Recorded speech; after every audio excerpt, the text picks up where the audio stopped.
Tá bom. Bom dia, pessoal. Vamos dar início. Vou começar com a palavra de oração. Nosso Deus e nosso Pai, nós queremos louvar e agradecer ao Senhor por esse momento. Obrigado por essa noite, obrigado por esse clima.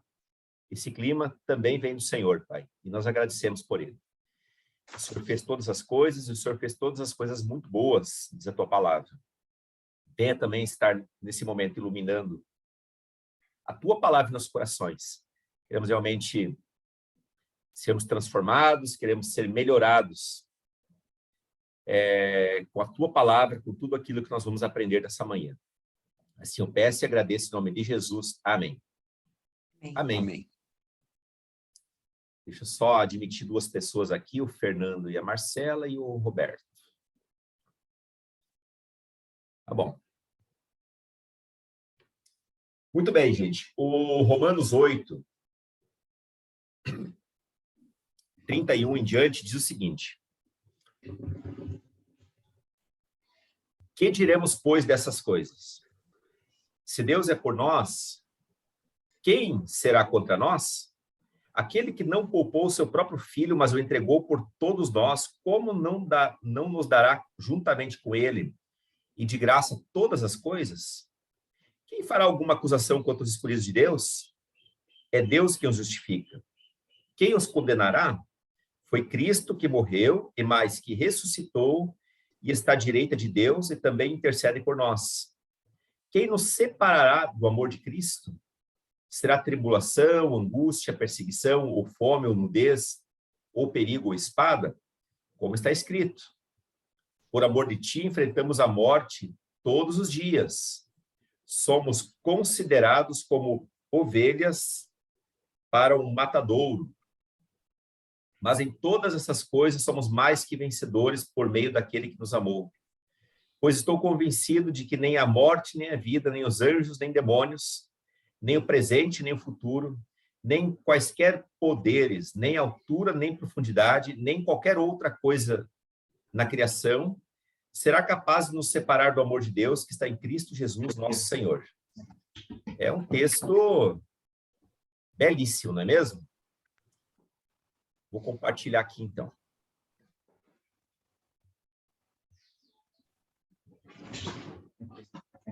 Aqui. Aqui, ó. Quieto, faz.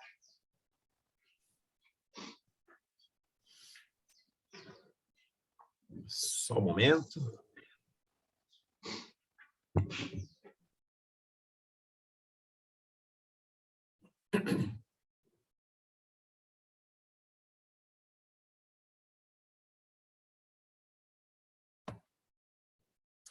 Bom, queridos, essa porção do livro, isso também é uma...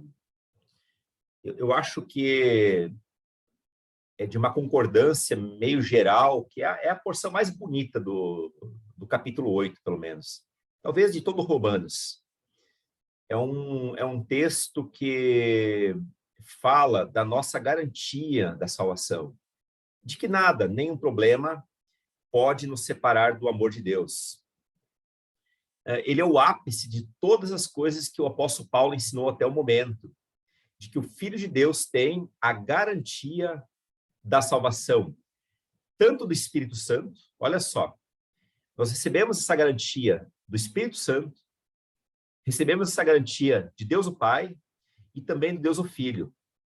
Quer dizer, a Trindade, as três pessoas da Trindade garantem essa salvação. Diante de todas as coisas que foram ditas até aqui, especialmente no capítulo 8, o que ainda pode ser dito? Se Deus é por nós, quem será contra nós? Aqui, nesse caso, trata-se de uma pergunta retórica. O que é uma pergunta retórica? É uma pergunta discursiva.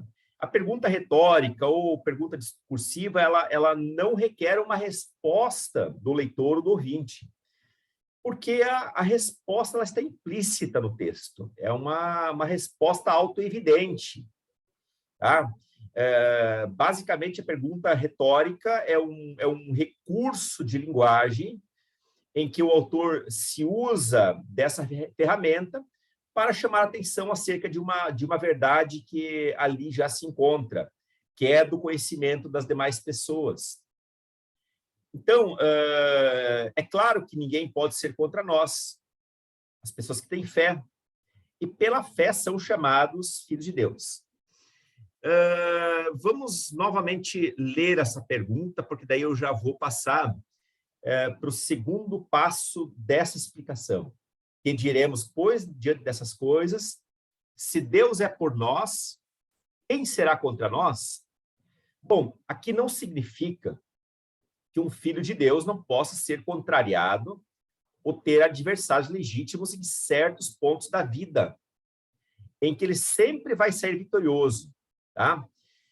Isso é muito perigoso, seria distorcer o texto. Quer dizer, ninguém pode mais me acusar, né? O texto não está dizendo isso.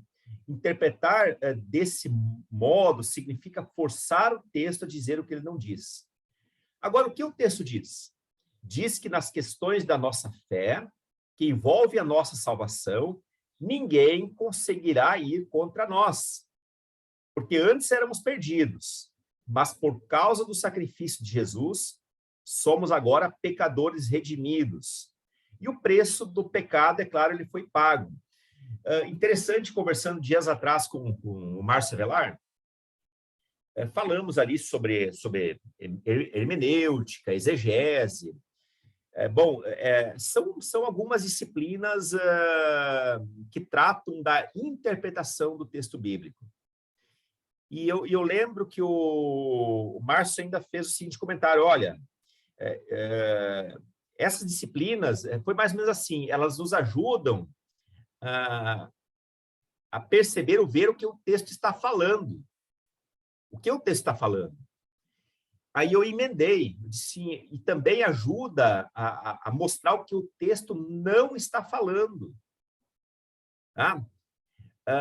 Muitas vezes nós pegamos um versículo isolado e construímos uma grande heresia, uma grande bobagem acerca do texto. Né?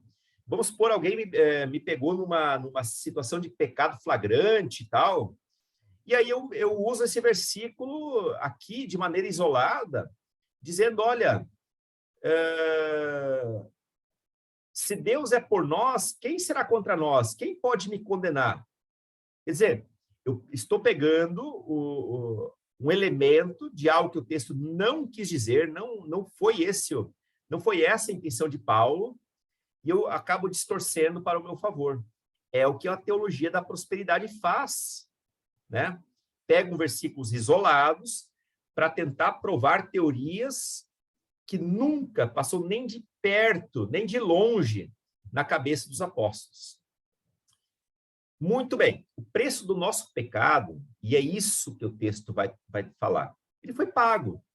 Jesus, o nosso advogado, se coloca ao nosso lado e testemunha que nossa dívida, o nosso pecado, foi quitado, de modo que ninguém pode ser mais contra nós ou nos acusar. O Hernando Dias Lopes, ele diz que se a pergunta for interpretada de modo direto, se Deus é por nós, quem será contra nós? Evidentemente que o inferno inteiro se levantará, demonstrando o seu ódio pelos filhos de Deus. É claro que sim. Agora, se a pergunta for compreendida como se Deus está do nosso lado, quem poderá nos deter? Aí sim podemos compreender que se o Rei e Senhor do Universo nos chamou, justificou e decretou nossa glorificação, então somos vitoriosos e invencíveis. Gente, a vitória invencível do cristão está no fato de que Cristo morreu por nós. Não está no fato de que eu sempre, a todo momento, serei bem-sucedido no aspecto profissional financeiro. Ora, o crente, ele pode ser salvo, ele pode, de fato, ter a salvação, mas ser alguém desorganizado financeiramente. Ou, quem sabe, alguém que nunca teve oportunidade, ou ser alguém que, sendo fruto do momento e do local, do país onde nasceu, da família que nasceu numa condição de muita pobreza e nunca vai se destacar financeiramente. Isso é possível. Isso acontece muito mais do que a gente, às vezes, imagina estando na nossa bolha. Agora, esse indivíduo, ele pode ser chamado vitorioso, sem dúvida alguma, porque a vitória dele não reside nas questões deste mundo, mas reside no fato de que Cristo morreu e deu a vida por essa pessoa. O Warren Wiersbe afirma que Deus é por nós e demonstrou isso dando-nos o Filho e trabalhando para que todas as coisas contribuam para o nosso bem.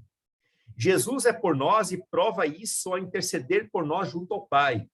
E o Espírito Santo também é por nós e nos assiste em nossas fraquezas, intercedendo junto ao Pai, ao Deus Pai, com gemidos inexprimíveis. Lembra dessa aula que eu expliquei sobre gemidos inexprimíveis? Aquilo que a gente não consegue entender, aquilo que mais parece um murmúrio, tá certo? É dessa maneira que o Espírito Santo, ele intercede pela gente junto ao Pai. O 32 diz que aquele que não poupou o seu próprio filho, mas o entregou por todos nós, como não dará com ele e de graça todas as coisas? Aqui é mais um caso evidente que nós temos que interpretar todas as coisas dentro de uma regra teológica coerente. Não é dar todas as coisas que eu quero nesse mundo, materiais, ao meu bel prazer. O texto não está dizendo isso, tá? Então, eu peço uma casa para Deus, então Deus vai me dar, porque o texto diz que ele me dá todas as coisas. De maneira nenhuma, né? Existe aí todas as coisas entre grandes aspas. E eu vou explicar o que significa isso. Deus fez o que requeria mais de si. Qual foi o sacrifício maior que Deus fez enquanto Pai?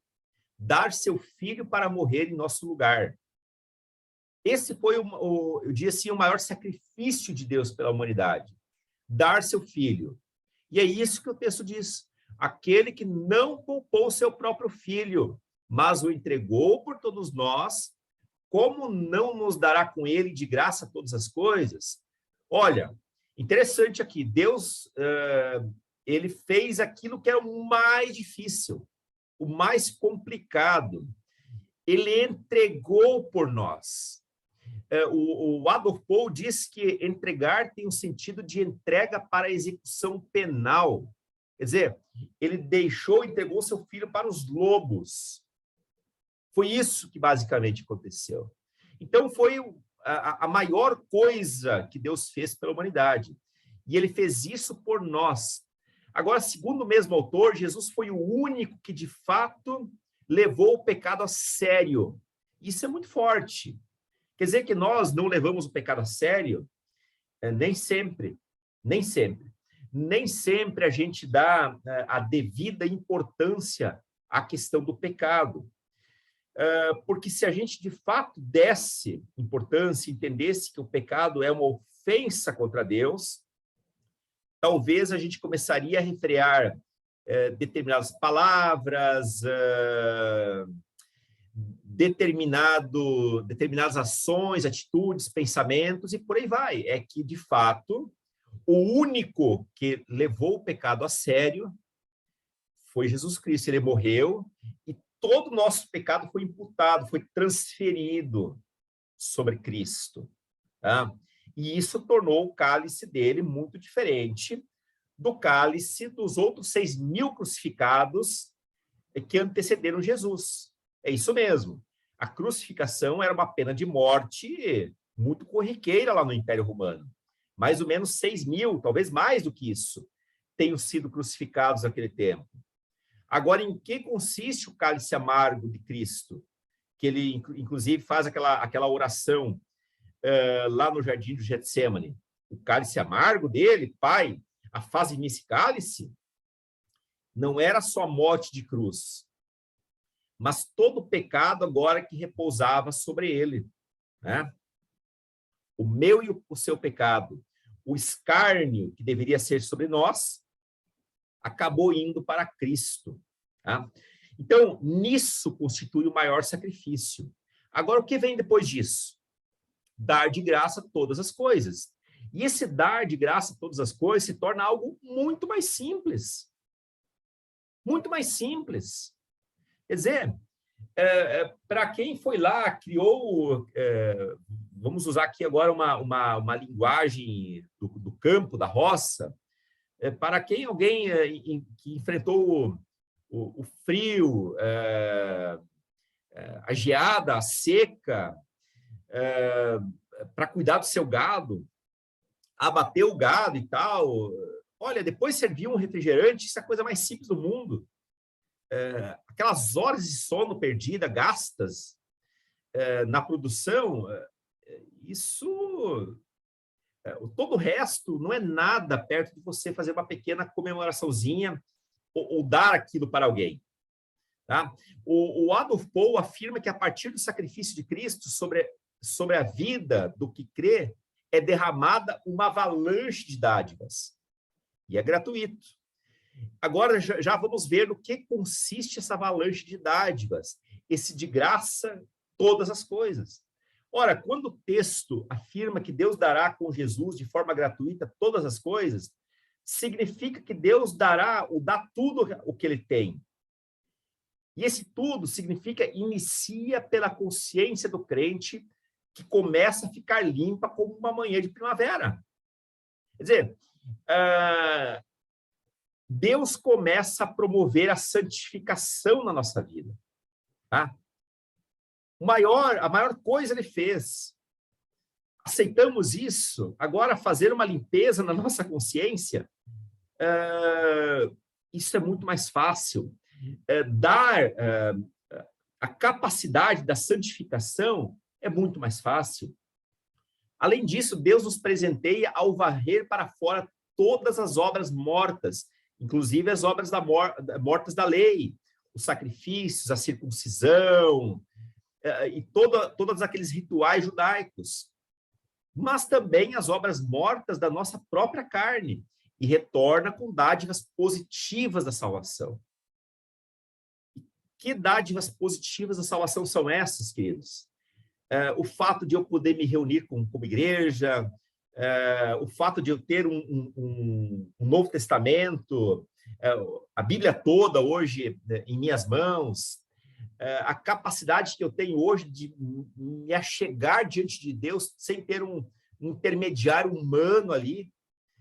Olha, isso é graça, isso é bênção por si só. Agora, o terceiro aspecto, segundo o contexto lá de Romanos 8:17, sugere a ideia de um futuro como herança. Uma herança que ninguém pode tomar de nossas mãos. Essa herança consiste na redenção do nosso corpo, em que toda a dignidade original, aquela dignidade que foi perdida por conta do pecado de Adão, será plenamente restabelecida. Então, muito mais do que ter dado Cristo, além de Deus ter dado Cristo, que foi o ápice de um sacrifício, Deus nos dá com ele todas as coisas. A justificação, nós não somos mais condenados no tribunal de Deus, a santificação, que é uma santificação inicial, né? Na santificação inicial, nós já começamos a experimentar a glória de Deus na nossa vida, o aspecto da glorificação, e também, por último, a glorificação, que é a santificação final, que inclusive o Gilson acabou por fim destacando na última aula, com referência a um texto que havíamos lido aqui na nossa aula. Essa herança consiste na redenção do corpo, em que toda a dignidade original, que foi perdida após o pecado de Adão, ela será plenamente restabelecida. Toda a dignidade já não teria sido restabelecida em nossas vidas? Ainda não, queridos. Nós estamos ainda em processo. Nós somos seres em construção.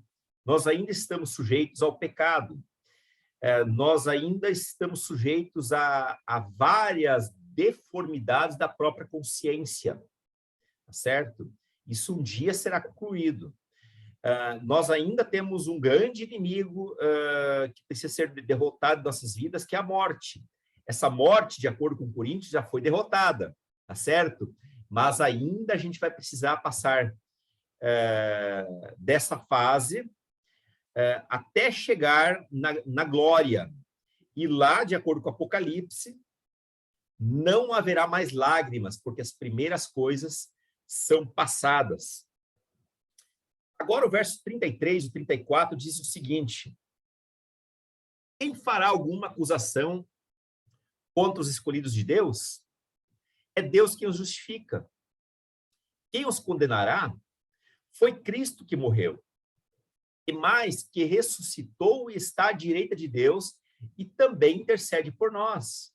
Quer dizer, nenhuma condenação resta para nós, porque Cristo, ele foi condenado por nós, ele sofreu a pena de morte. Então, tendo em vista que Cristo padeceu em seu corpo por amor a nós, podemos, nós os que creem, ter a plena convicção de que ninguém pode lançar sobre nós nenhum tipo de acusação. E aqui, mais uma vez, nós precisamos entender essa questão de nenhum tipo de acusação. Não se trata de acusações de pecados que o crente comete, e que, vez ou outra, são descobertas e se tornam públicos, e por isso os cristãos são acusados.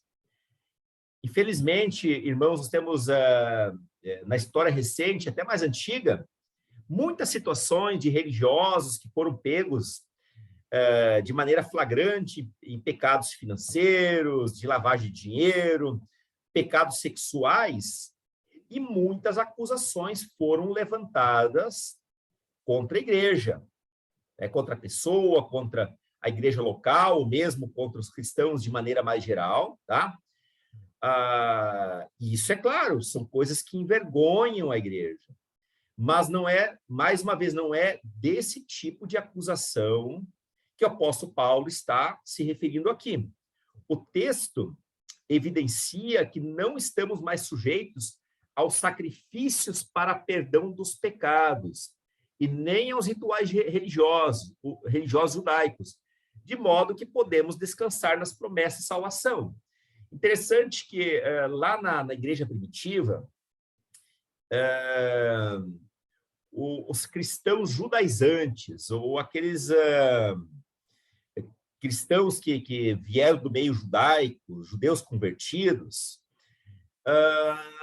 eles acabaram insistindo de que os novos convertidos, eles deveriam se circuncidar. A circuncisão, que é essa pequena cirurgia feita no prepúcio do pênis, ali tinha o aspecto do derramamento do sangue.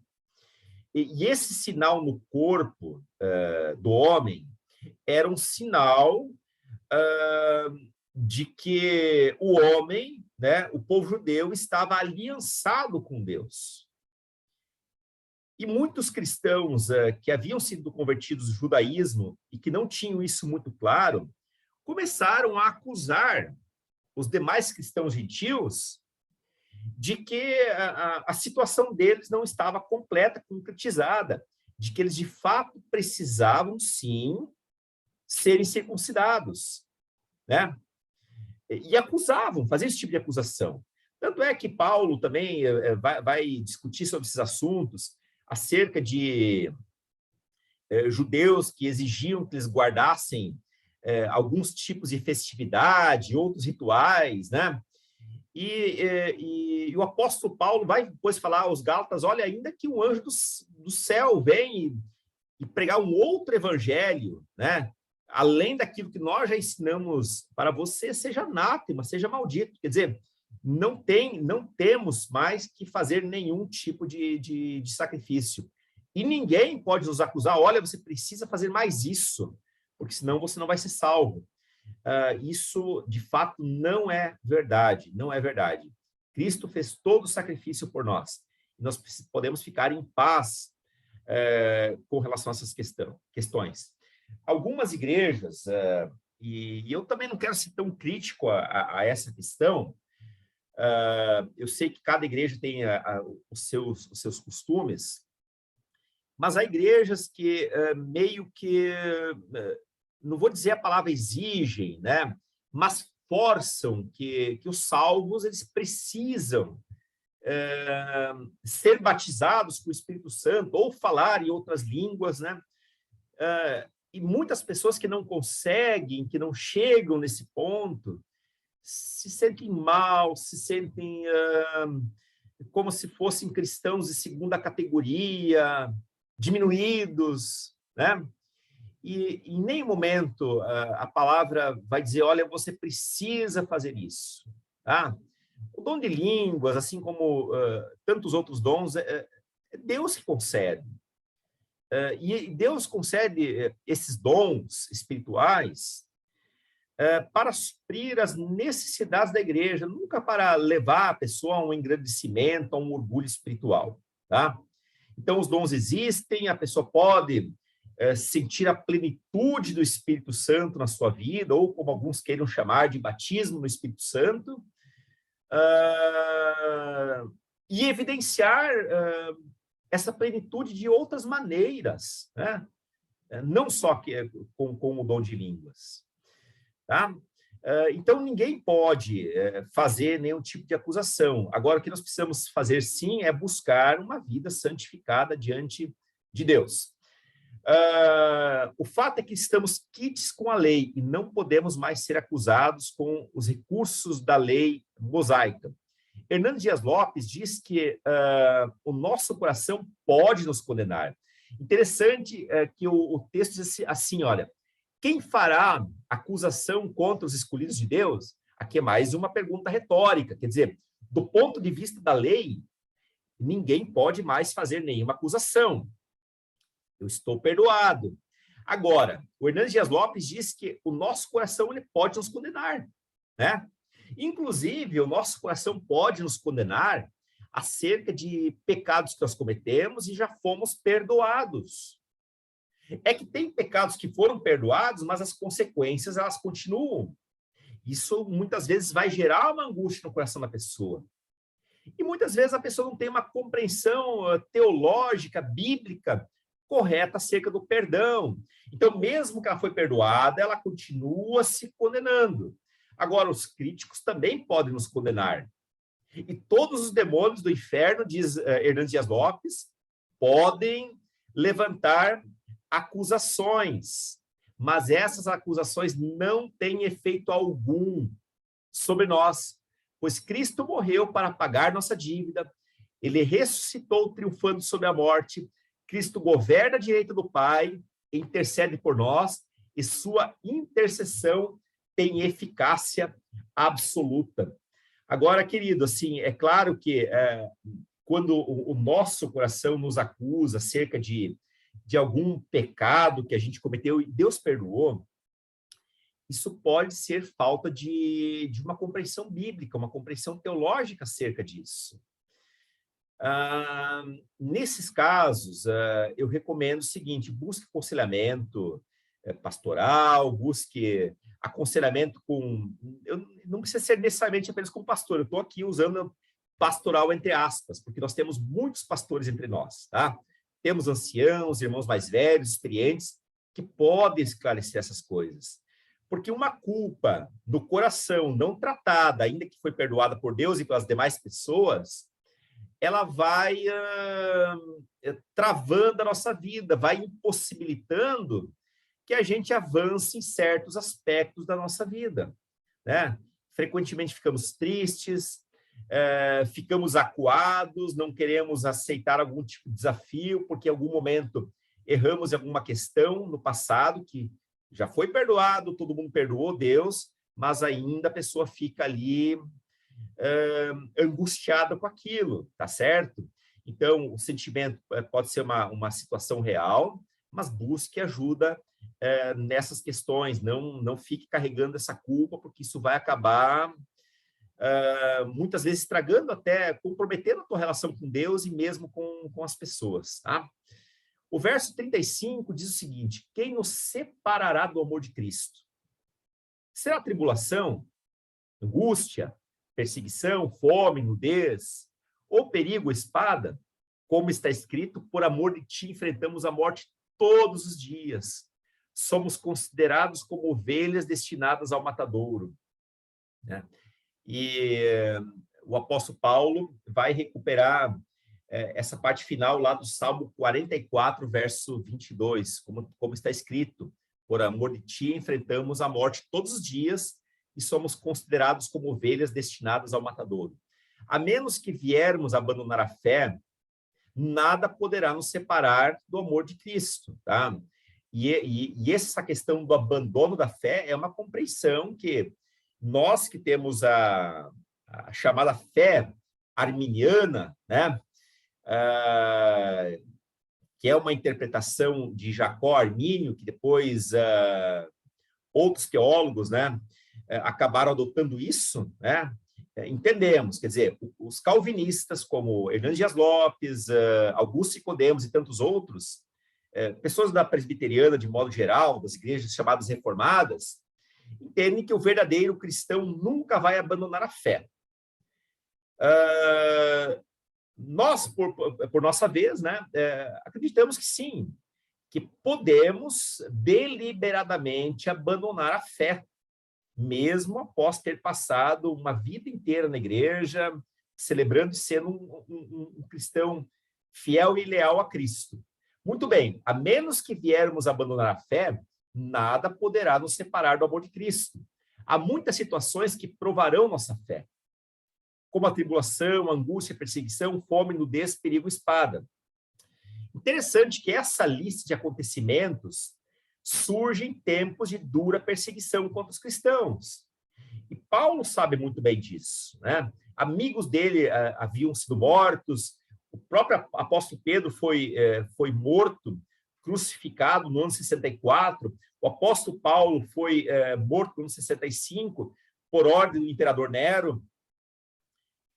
Quer dizer, até o início do século IV da igreja cristã, toda essa lista ela era mais do que normal entre aquelas pessoas.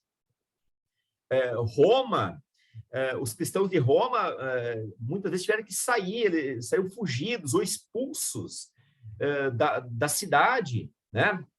Ou foram mortos ali mesmo. Corpos de cristãos eram usadas como tochas para iluminar o palácio do imperador. Quer dizer, eles experimentaram na pele toda essa lista que Paulo coloca aqui.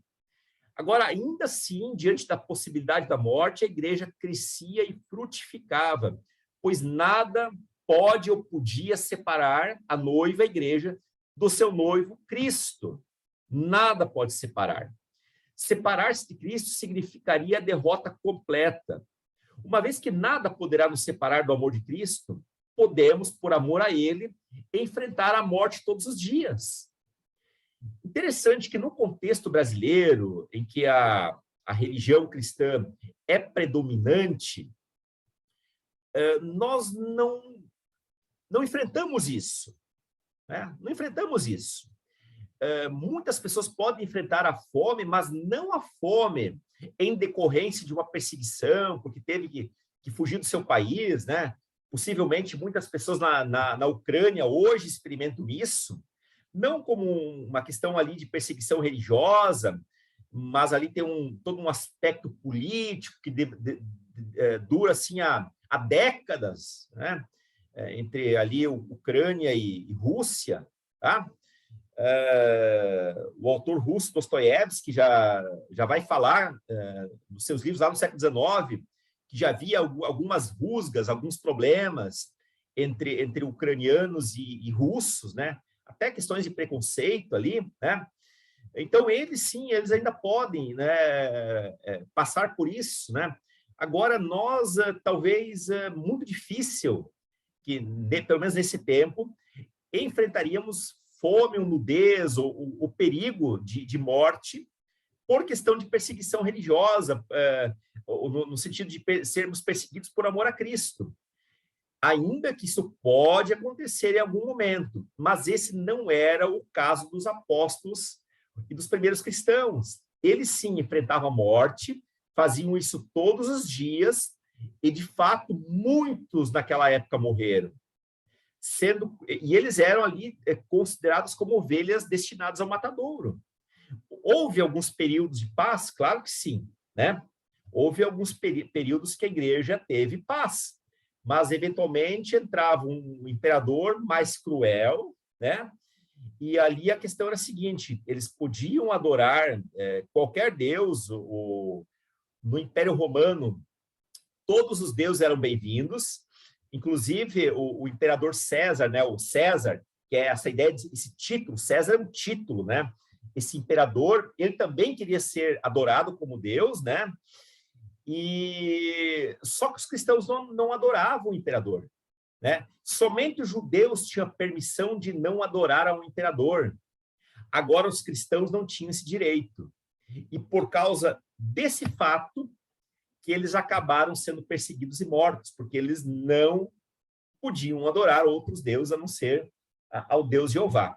O Hernandes Dias Lopes diz que, de acordo com os argumentos do apóstolo, nenhum problema, situação, adversidade, acontecimento, ser humano ou mesmo ser angelical poderá separar-nos do amor de Cristo, pois somos mais do que vencedores por aquele que nos amou. E aqui eu vou explicar o que significa esse mais do que vencedores por meio daquele que nos amou. Mesmo diante das acusações dos legalistas judeus, né, daqueles judeus mais ortodoxos, mais inflexíveis, ou da zombaria dos ímpios, né, da perseguição, da morte, ainda assim, diante de todas essas coisas, somos mais do que vencedores. Nós não somos vencedores ou mais que vencedores por nós mesmos, por meio dos nossos méritos. O fato que Cristo venceu e toda a nossa vitória é por intermédio de Cristo. Tá? Cristo é vencedor e nós agora estamos ao lado de Cristo, erguendo a taça da vitória. Mas quem marcou o gol foi Jesus Cristo, ele que venceu. Foi ele quem venceu na cruz. Na verdade, somos mais que vencedores da palavra. E a palavra grega usada aqui é hipernicomen. A palavra hiper, vocês conhecem, né? Hipermercado, né? E por aí vai. A palavra grega, né? Que significa algo super, algo grandioso. Então, hipernicomen significa super vencedores. Ou vencemos estrondosamente. Numa corrida de 40 quilômetros, né? Nós dispararíamos na frente, deixaríamos os demais na poeira. Nós somos grandes vencedores. É isso que a palavra diz, né? Não é uma vitória apertada que Cristo conseguiu para nós, mas é uma vitória estrondosa, extremamente folgada. É um 7-1 lá da Alemanha em cima do Brasil em 2014. Seria uma super vitória. E o 38 e 39, para finalizar, Paulo diz: pois estou convencido de que nem morte, nem vida, nem anjos, nem demônios, nem presente, nem o futuro, nem quaisquer poderes, nem altura, nem profundidade, nem qualquer outra coisa na criação será capaz de nos separar do amor de Deus, que está em Cristo Jesus, nosso Senhor. Paulo conclui os seus argumentos afirmando que, enquanto super vencedores, por meio de Cristo, nada, absolutamente nada, pode nos separar do amor de Deus que está em Cristo Jesus. O desemprego não pode nos separar, a Covid não pode nos separar, a morte não pode separar nada. Jesus, nosso Senhor, ele deu essa vitória para nós. Paulo se refere a questões aqui humanas e sobre-humanas, quer dizer, nem a morte, nem a vida, mas também nem anjos, nem potestades. E esses poderes, eles não têm eficácia, o melhor que o poder, sejam poderes humanos ou poderes sobre-humanos, não tem nenhum tipo de eficácia no sentido de nos separar do amor do Pai. Muitas vezes podemos nos sentir oprimidos, entristecidos, angustiados, mas não separados do amor do Pai. O poder de Jesus protege os filhos de Deus contra todos os poderes que estão em rebelião contra Deus. E o apóstolo Paulo aqui foi convencido, ele diz: pois estou convencido. Estou convencido. Então, Paulo foi convencido intelectualmente de que nem morte nem vida são capazes de nos separar do amor de Deus. E aqui, um comentário do Adolf Pohl, ele diz que na morte devem estar incluídos todos os múltiplos poderes causadores de sofrimento, como as enfermidades, as fadigas, infortúnio, né? Uma perda de um bem material, pobreza, opressão, discórdia, guerra, nada pode nos separar. Do mesmo modo, na vida devem ser incluídas todas as coisas que impulsionam e causam entusiasmo no ser humano, mas podem tornar-se em desgraça, podem ser coisas, às vezes, muito danosas em nossas vidas. Então, estou convencido de que nem morte, nem vida pode nos separar do amor de Deus Pai que está em Cristo Jesus, nosso Senhor. O autor citado, o Adolf Pohl, ele diz que Paulo colhe a certeza que ele já delineou nos versos 28 a 30.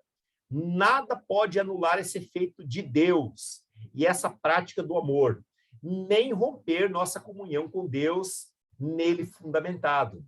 Se o amor a Deus fosse fundamentado na nossa vontade ou em nós mesmos, seríamos as pessoas mais desesperadas do mundo, porque nós somos volúveis, né? Frequentemente mudamos de ideia, aquilo que o pastor Hermes, inclusive, pregou ontem, né? Olha, nós não devemos nos conformar com os padrões do mundo, porque os padrões do mundo mudam a todo momento.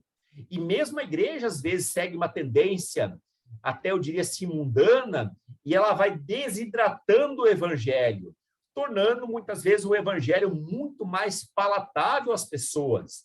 E isso acaba gerando uma irritação naquelas pessoas que buscam, de fato, uma experiência cristã bíblica e coerente com aquilo que Deus tem na sua palavra, tá?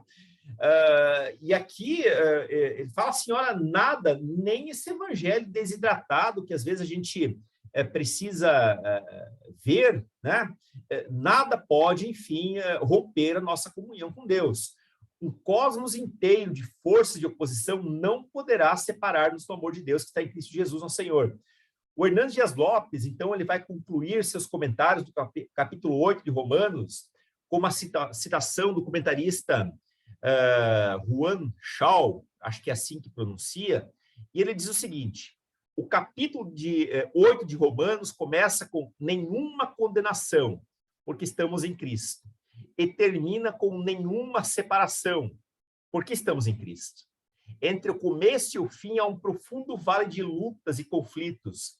Contudo, o viajante no caminho da salvação tem a segurança da vitória. Podemos até ser mortos por amor a Cristo, mas ainda assim temos segurança da vitória. Podemos ser desalojados da nossa igreja, podemos ter nossos livros sagrados confiscados, ainda assim temos segurança da vitória. Podemos ser torturados, ainda assim temos segurança da vitória. Deus seja louvado por tão gloriosa salvação e por tão bendita segurança. Amém.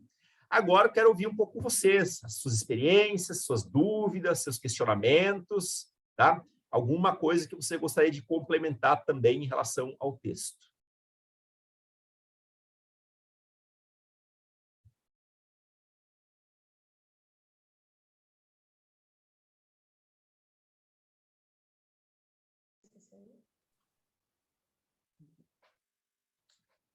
Pastor, eu gostaria de compartilhar isso, se a primeira pessoa está falando.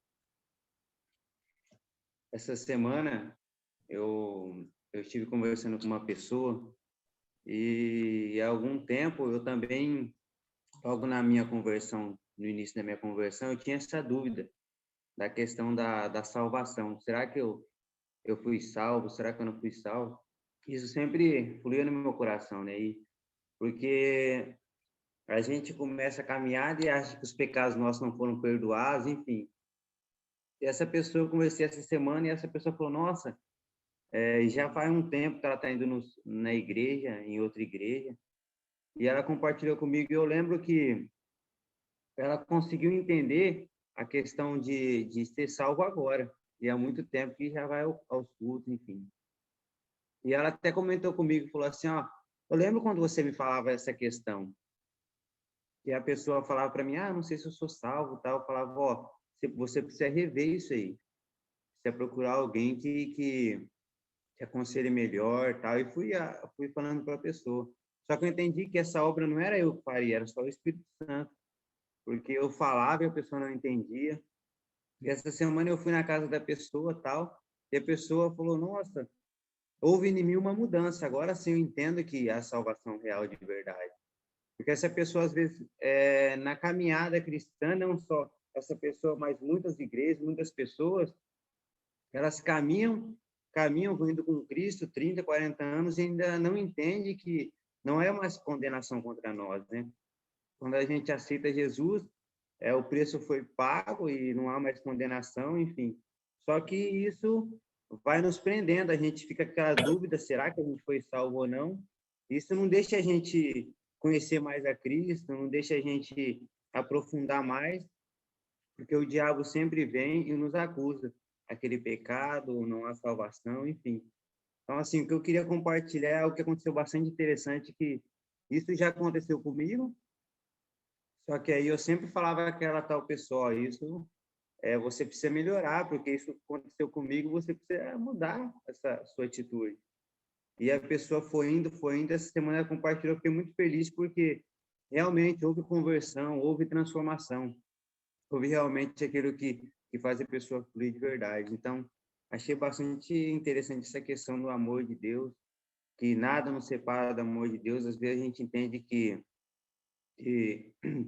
o amor de Deus, ele é a questão da prática da fé, como o pastor falou, né? A gente vai ter as dificuldades, vai ter as lutas. Às vezes a gente olha para aquelas pessoas e fala, aquelas pessoas ali, elas não podem ser salvas pelo fato de, às vezes, não estar numa vida financeira melhor. Às vezes flui no coração da gente, aquela pessoa ali, ela não vai ter a salvação, enfim, porque ela não tem uma vida financeira boa, não tem... Mas não é isso, né? Pelo fato de onde ela veio, e ela cresceu naquele ambiente um pouco mais simples, humilde, mas isso não quer dizer que ela não tenha salvação. Aquela pessoa, ela tem, porque pelo fato dela aceitou Jesus e ela creu naquilo que Cristo fez na cruz. Então, achei bastante interessante essa questão das dúvidas, às vezes acontece, né? Na igreja, você pergunta para um ou para outro, você tem certeza da salvação? Fica aquele meio termo, não tem aquela postura como o cristão fala, não, eu tenho sim a certeza da minha salvação, porque eu creio em Cristo e sei que o que ele fez já foi pago, né? Achei bastante interessante isso. Perfeito, perfeito, Kleber. Muito obrigado aí pela sua contribuição. É isso aí mesmo, tá? Valeu. Valeu aí pelo depoimento. Mais alguém?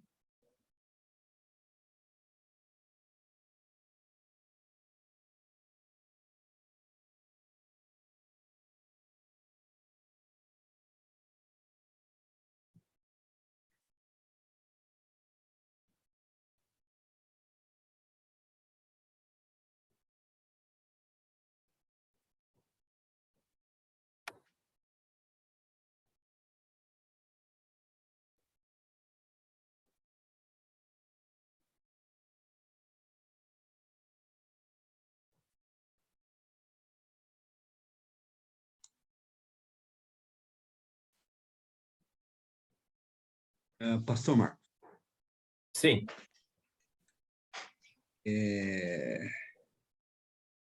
durante a minha vida de fé, eu passei por algumas crises, de ter cometido alguns pecados e fica, a gente é acusado pelo inimigo, né? E na medida que eu vou repetindo esse pecado, a acusação fica forte, né? E vai minando a nossa fé, né? Mas o, o papel do inimigo é nos acusar. Então, ele vai nos acusar e vai tentar nos derrubar. isso é uma coisa assim que me incomodou durante muito tempo. Agora, tem uma primeira fase, está no estudo aqui,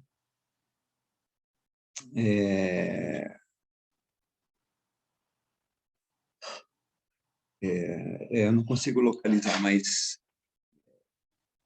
mas fala que se eu não abandonar a fé, tá no bloco do 35. A menos que viermos a abandonar a nossa fé, a menos isso, nada poderá nos separar do amor de Cristo. Quando a gente peca, a gente se afasta de Deus, né? E isso dá uma sensação de que Deus não me ama mais. Esse texto de Romanos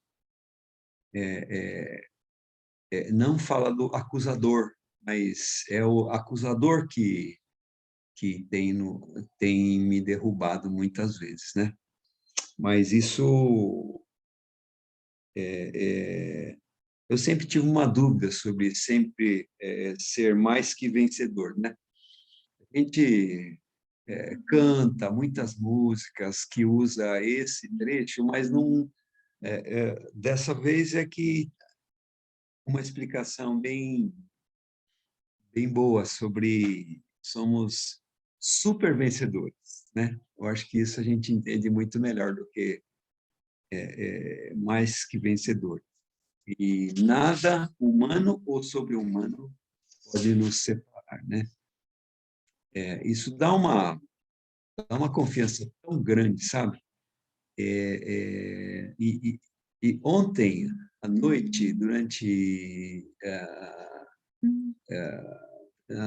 tanto o louvor quanto a mensagem do pastor Hermes, fala sobre confessar os pecados e se purificar, né?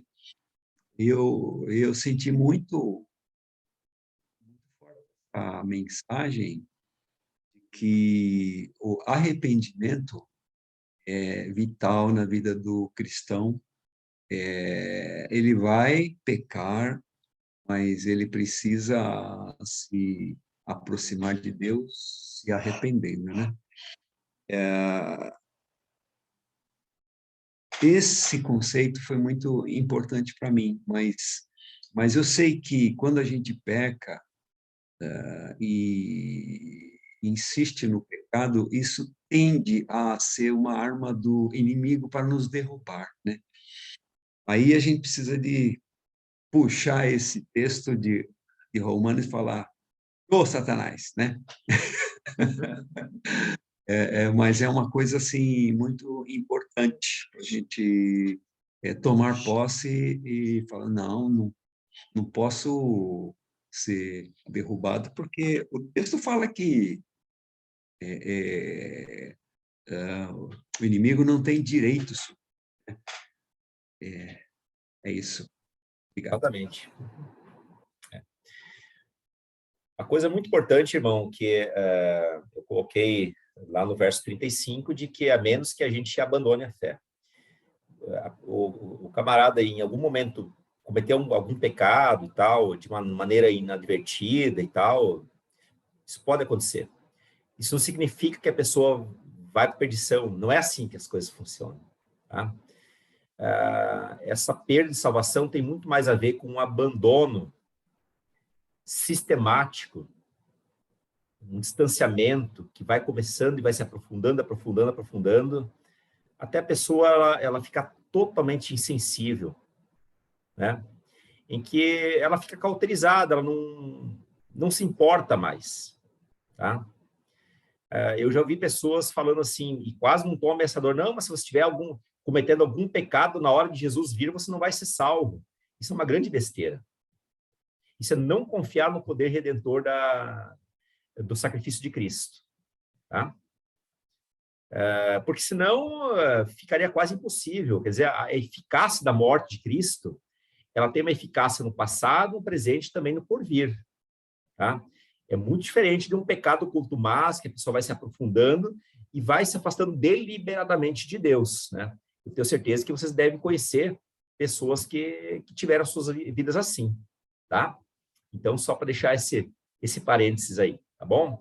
E também, tem muitas pessoas que elas não têm certeza da salvação, não é que elas não sejam salvas, eu também tinha essa preocupação. Tá, mas se a pessoa não tem certeza da salvação, então ela não é salva. Não é a minha certeza que me salva. Não é a minha certeza que me salva. É Cristo que me salva. Agora, eu ter a certeza da salvação é um recurso que a palavra me dá. Eu posso ter essa certeza. Né? Tem pessoas que são salvas, não têm a compreensão teológica, né? Mas elas são salvas. O dia que Jesus voltar, né, ela vai ser salva também, mesmo não tendo certeza. Mas a pessoa que não tem certeza, ela sempre fica na angústia, sempre fica naquela, né?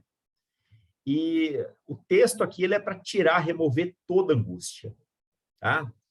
Deus justificou, Deus santificou e Deus glorificou, tá? Eu posso viver com essa certeza de salvação, sem dúvida nenhuma, tá bom? Mais alguém?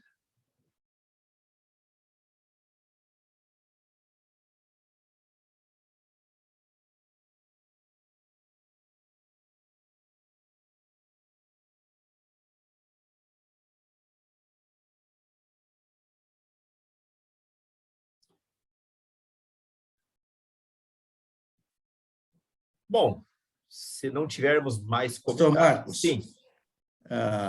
Já que estamos no finalmente, posso fazer uma pequena propaganda aqui no meio da turma aí, não? Deve. Tá bom. Aproveitar essa plateia seleta, né? Já que é um público que está acostumado a estudar Romanos, né? E pode estudar outros textos também. Eu queria fazer uma propaganda. Tem um grupo de quinta-feira, é um grupo de estudo de livro, não é? Não é a Bíblia. A Bíblia é a base, mas são livros. E não precisa necessariamente ler o livro. Se ler é melhor, mas mesmo que não tenha tempo a ler o livro, não tem importância. E também não precisa ser o casal. O próximo livro não precisa ser o casal. Pode ser, né, solteiro, né? Pode ser esposo, marido. E outra coisa, é um grupo de terapia. Mais do que estudos, é um grupo de terapia.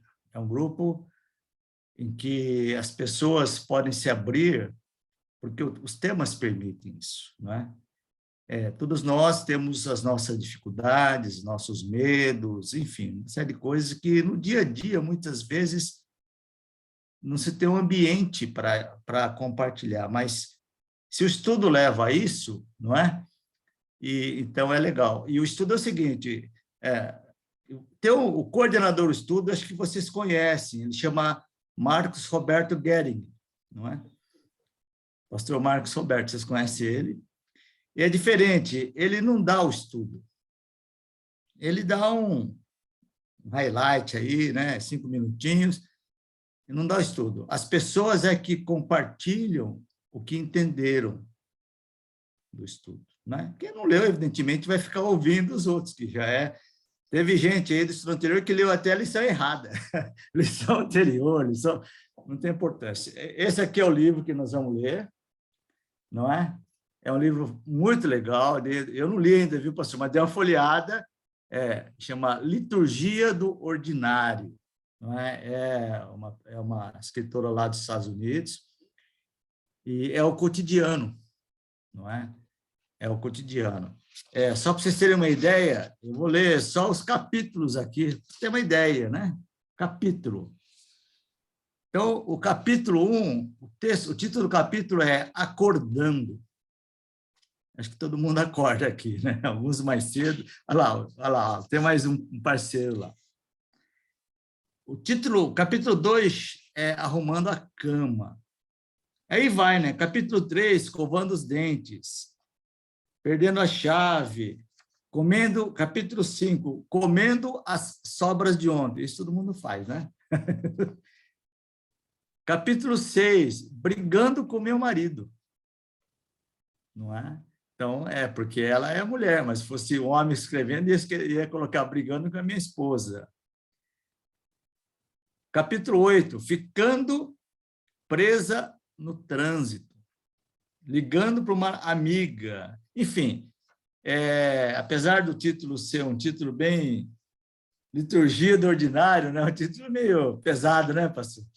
Mas é o cotidiano. Não é? Então, quem não tiver um programa melhor para quinta-feira, eu altamente recomendo participar desse grupo. Eu tenho participado desde o primeiro, não é? O primeiro livro foi muito bom, foi A Justiça Generosa.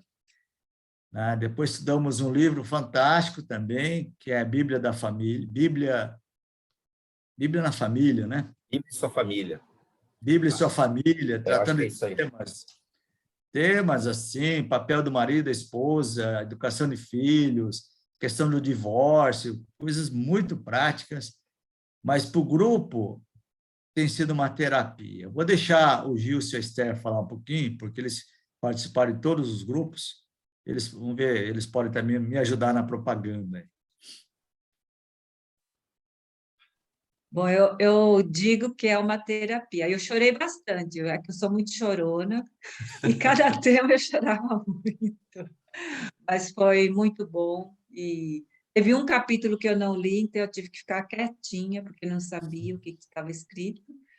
Mas é bem light. Se você acha que você vai ficar estressado porque tem que ler o livro, eu achei muito bom e muitos ensinamentos, que eu até recomendei para 2 casais que vão se casar, e eu creio que eu estou recomendando para o meu filho também, minha norinha, para lerem, e eu acho que é um livro bem, como que fala, prático. É isso, da minha parte. E mesmo que você não comprar o livro por diversos motivos, e se precisar de recurso para comprar o livro, né, o grupo pode providenciar isso, é só avisar o pastor Marcos, e mesmo que você não tiver o livro, nada impede que você participe do grupo, não é? E outra coisa, existem algumas regras muito interessantes no grupo. Muita gente não segue, tal, mas deveria seguir. É importante que todos compartilhem, não é? Evidentemente, como a Esther falou, se eu não li, eu vou ficar quieta ouvindo, não é? Mas é importante que todos compartilhem. E é proibido você comentar o que o outro compartilhou. Você pode ajudar, não é? Pode reforçar, mas falar eu não concordo com isso é proibido, porque isso a gente chama de bola de boliche, você está derrubando o outro.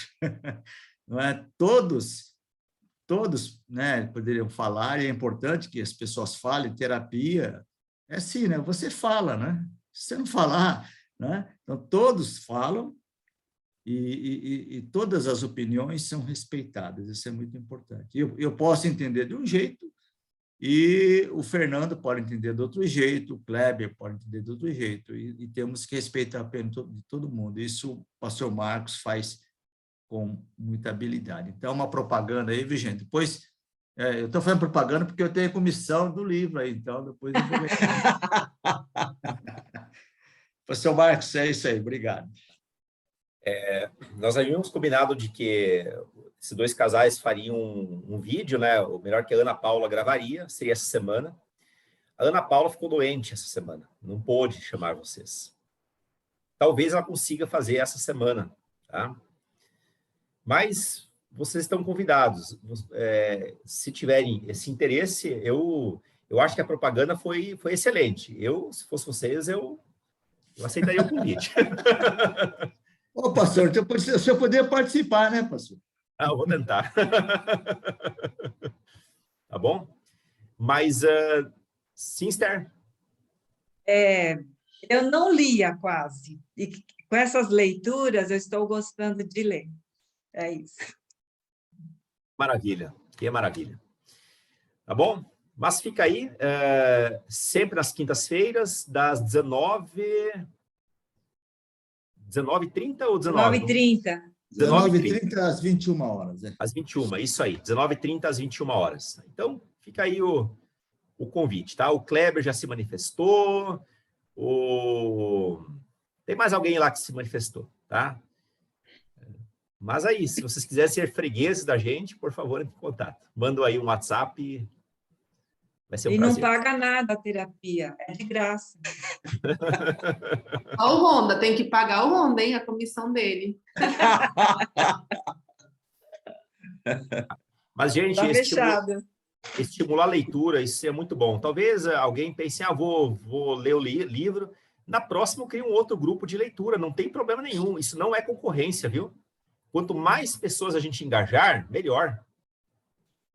O outro grupo foi tão bom, o livro, A Bíblia e Sua Família, mas tão bom mesmo, não é? Que a ideia é fazer um curso para a igreja, para o nosso grupo, né? Cursos assim, mais resumidos e tal, porque realmente foi muito bom mesmo. São assim, informações importantes no nosso dia a dia, e que a igreja, se a igreja souber, ajuda muito mesmo, né?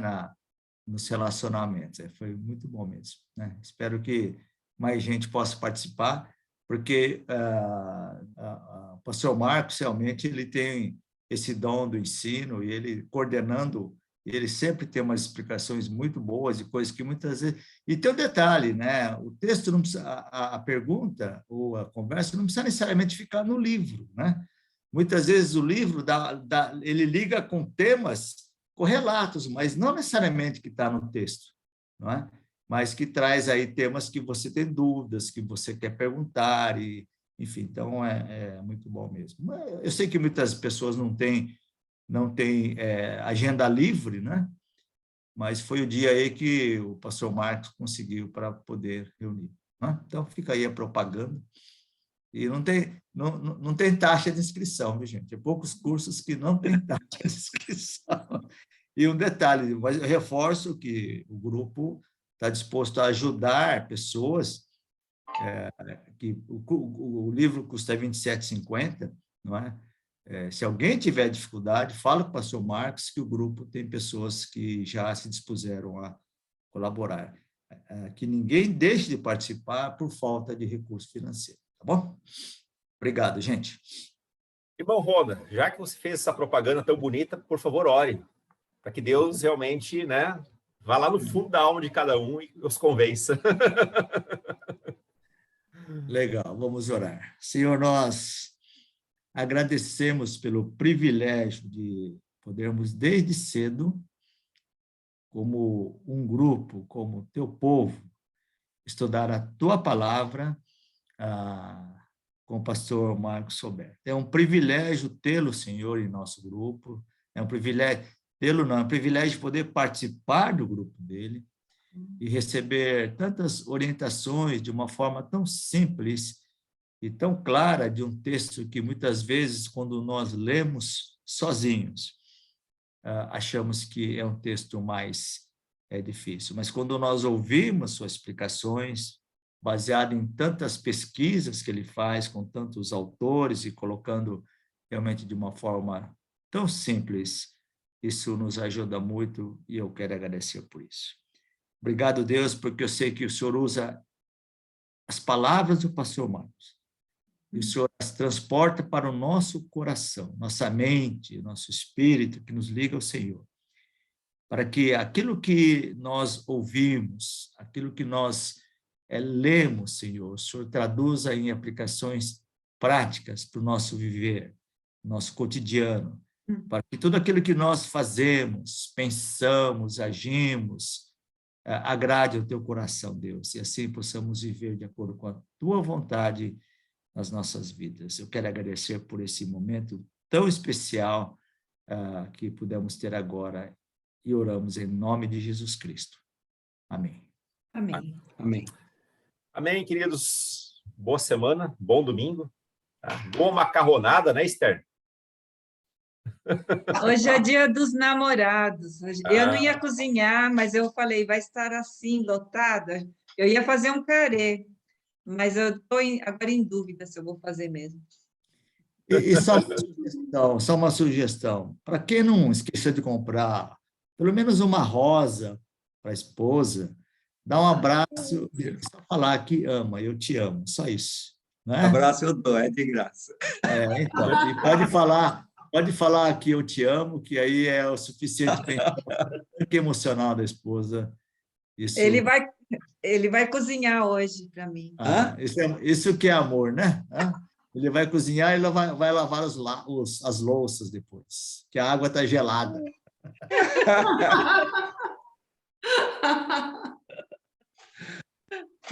Bom, Deus abençoe. Bom domingo para vocês, viu? Bom domingo. Bom domingo. Tchau, tchau. Até. Obrigada. Obrigado.